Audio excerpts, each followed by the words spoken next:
While reflecting on what we learned during this course, I went back to our very first assignment that we had, which was to envision our classroom. Where are the students? How are they put in desks? How are the groupings together? What stations do we have? Where's the teacher's desk? These are all things that I've envisioned before. What I did not realize or I wasn't prepared for was technology and how important that is within the classroom. I would even go so far to say that my stance of technology in the classroom when I started was I was against it. I was starting to position myself against it. Being a mom and just realizing how much technology they're exposed to every day, I was kind of more on the books and pencil strategy. Now I'm seeing that that is creating a student to fitting into our mold instead of us as teachers getting all of these resources and be able to fit into the student's mold of what their educational journey looks like. There's quite a few of technological advancements that I've seen. I will absolutely use some of the tools that we saw in our presentation on the project.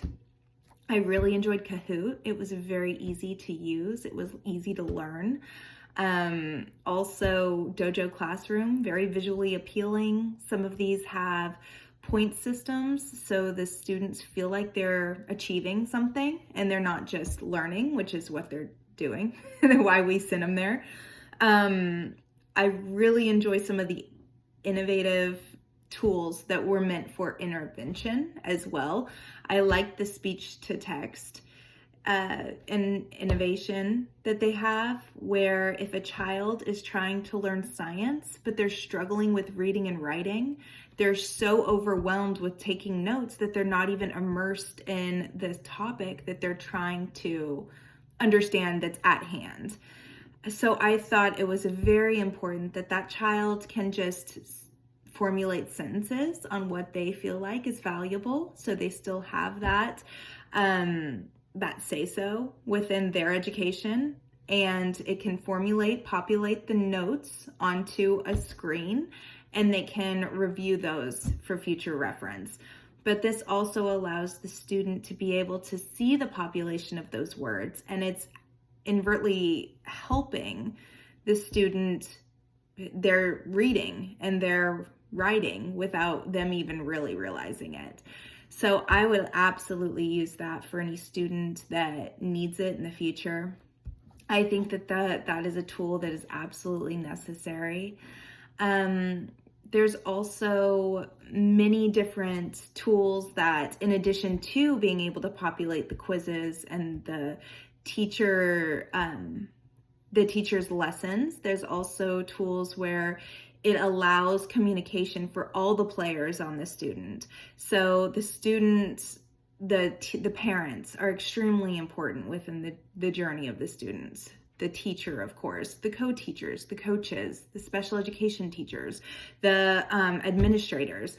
There are certain platforms that allow all of them to be on the same page, which is invaluable. Everybody needs that. So there's also the